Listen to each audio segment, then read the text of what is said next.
Welcome back to our community. We're meeting with Sherry McKinney-France from the Children's Network, and you gave us a big build-up about the pajama closet, and suddenly these people had 500 pairs of PJs. Yes. What do we do with them? And you had a need. We did, and so they donated them, and one of the best things about the pajama program is every quarter they send us pajamas. Oh, And so they just magically appear, and I have to tell you, in the past, well, just in December, we received about 600 pairs of pajamas, not just from the pajama program, but from many people in the community that are just unbelievably generous. And so you might think, well, if you had 600 pairs of pajamas donated in December, you certainly don't need pajamas. And I would say you would be amazed. Like right now, I have probably at least 800 pairs of pajamas, which is it's just so amazing. Yeah. But I have 2 pairs of 8 girls, size 8 girl. Oh. So I have There's like always a need. tons. Yeah. So like 2 toddler, Yeah. I won't need them for a long time. Right.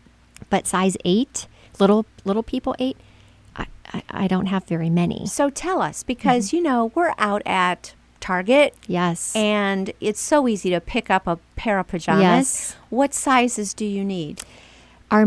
First of all, I should tell you, our average victim is 9 years old. That's horrific. Yeah. Okay. 9 and female. About 65% of our kids are female. Okay. Caucasian. And the vast majority of the children who come to the network know the perpetrator. So we hear things on the news. Oh, a child was abducted from the playground. And that does happen, but it's a very, very small percentage of the children that we serve. It's almost always somebody they know, love, and trust. So frequently, our biggest need, Susie, is for size like 7, 8, Okay. up to maybe like a 3X adult. Okay. Both girls and boys. And I think it's important for people to know, especially the bigger the sizes, most of our girls are not into like pink and frilly, and they want like navy, gray, very kind of gender neutral. Okay. That's something we've learned, Okay. and I have people who bring in really like I would like them. But, of course I'm not 17 either, Yeah. or 12. But they tend to want things maybe not as bright or as girly as you might think. And I'm going to guess nice and warm and fuzzy and snuggly. Absolutely. And that makes you feel safe. Yes. Talk about that a little bit. Why pajamas? What's so important about pajamas? Yeah. Well, this is what I tell people. Every child who comes to the network needs pajamas. Now, and here's my story. So some of our kids legitimately need pajamas. And one of the myths, Susie, is people think that all of the children who come to the network live in poverty. And I will tell you that absolutely not.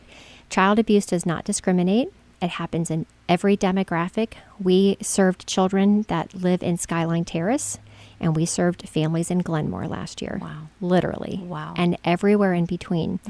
But one of the coolest things I have witnessed since I've been there, so some of our kids really do need pajamas. Yeah. But there was a little boy who came to the network a few months, maybe, I don't know, I lose track of time, a few months ago. And Jackie, who is our receptionist, who is just a very warm and welcoming and friendly person, she always takes a couple of pairs of pajamas to the children and lets them choose. And we give pajamas. So if a child comes and he or she comes with 6 siblings, we give everybody pajamas, because my grandma always taught me, you can't give one and not the others. And we also, sometimes we get, those blankets you make and you tie that are real soft. Yes. We have people who donate blankets to us, and the kids love them as well. So Jackie showed this little boy these 2 pairs of pajamas, and he literally dropped everything, and in the blink of an eye, had put on these Batman pajamas. And he could be on commercials. He is so cute. He was beautiful. This little 6-year-old boy. And I came out, and he was standing like in this Batman and this superhero pose with this big smile on his face. And I thought, he needed pajamas too, for a very different reason, So to have a child come to the network and disclose that they've been abused, and about 60% of our kids do disclose. But to leave feeling empowered, that's pretty awesome. Yeah. And so that's why I think every child who comes to the network really does need pajamas. It's a very interesting thing just to be on your mind, just to get it on the top of our mind that when we're out, wow, can we help somebody? Just as you pass the rack, you think this could really make a huge difference in a child's life. You really have no idea. I mean, they get so excited, whether they're, little and it's, frozen pajamas or, they're 17. Yeah. But there is something to be said for just having something new that's comfortable. Exactly. Yeah. That's the right word. Wow. You talk about the forensic interviews that take place. Now, I'm trying to grasp exactly how this works. So a family makes an appointment. They meet you at the network in your location in downtown Canton. You serve more than just the Stark County area? We do. We also serve Carroll County. Important to know. So what takes place during this forensic interview? How horrible is this that a child must go through this? Well, I'm glad you asked because it's not horrible. We have a number of people who are trained in forensic interviewing, but we have 2 women who have had extensive training, and one of them, her name is Suzanne Cutler, and she does the majority of our interviews. And a forensic interview is a neutral, non-leading interview.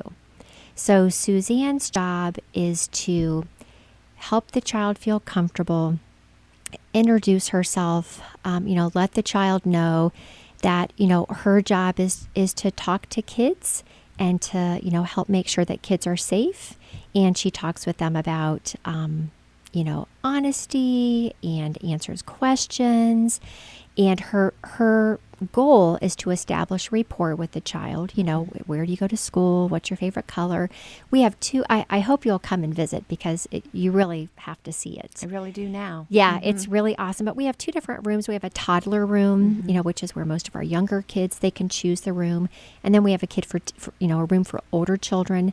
But in each room, there is we have audio video recording capabilities. And so what happens is Suzanne is doing this very casual, non-leading, never ever does she say, "Oh, I understand you're here." Never, never. It's all volunteered by the child. Absolutely. Who lives in your house? Do you have any pets?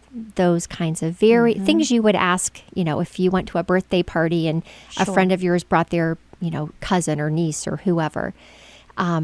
But while Suzanne is doing the interview, we have a team of people, and the family and the child are very aware of this. We have a team of people watching that interview live, and that usually includes law enforcement, children's services, our peer navigator, a family advocate, and a nurse practitioner. And so they watch the interview live. And then after the child has their forensic interview, regardless of if they disclose or not, we do a medical exam.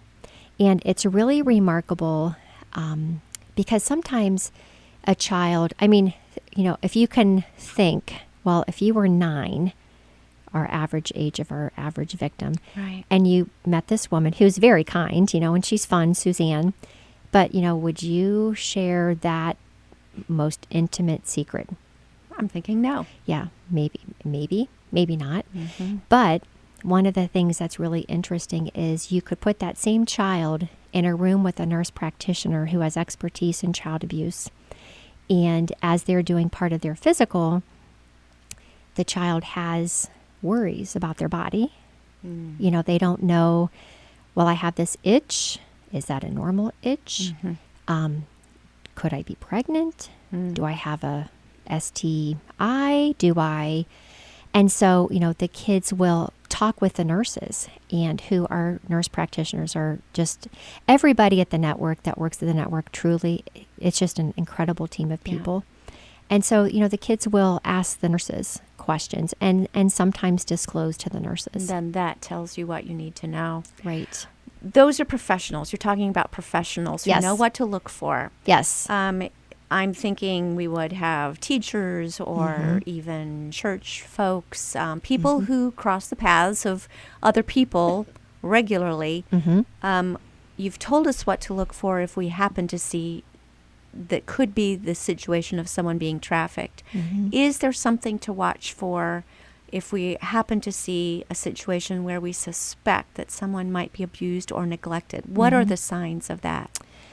Well, I think, children who, for neglect, things to kind of keep your eyes open for, kids who are maybe not dressed appropriately for the season. So on a day like today where it's very, very cold, they might wear a jacket or just have a hoodie, where they're dirty, they're chronically hungry, where there's a lack of supervision in the home.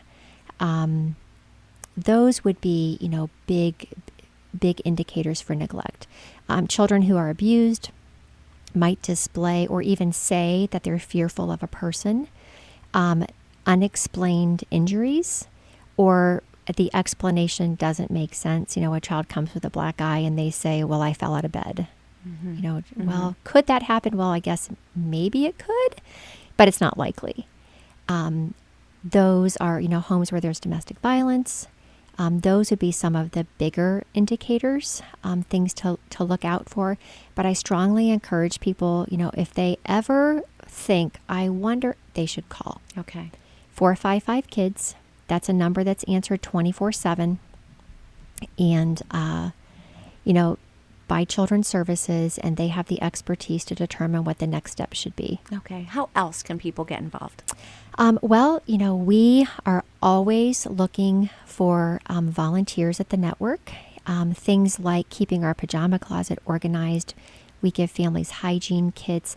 So there's a lot of kind of busy work things that are so important to what we do. And, we have 2 volunteers right now who they said they would come every other week, but thankfully they've been coming weekly because we just have so much to do.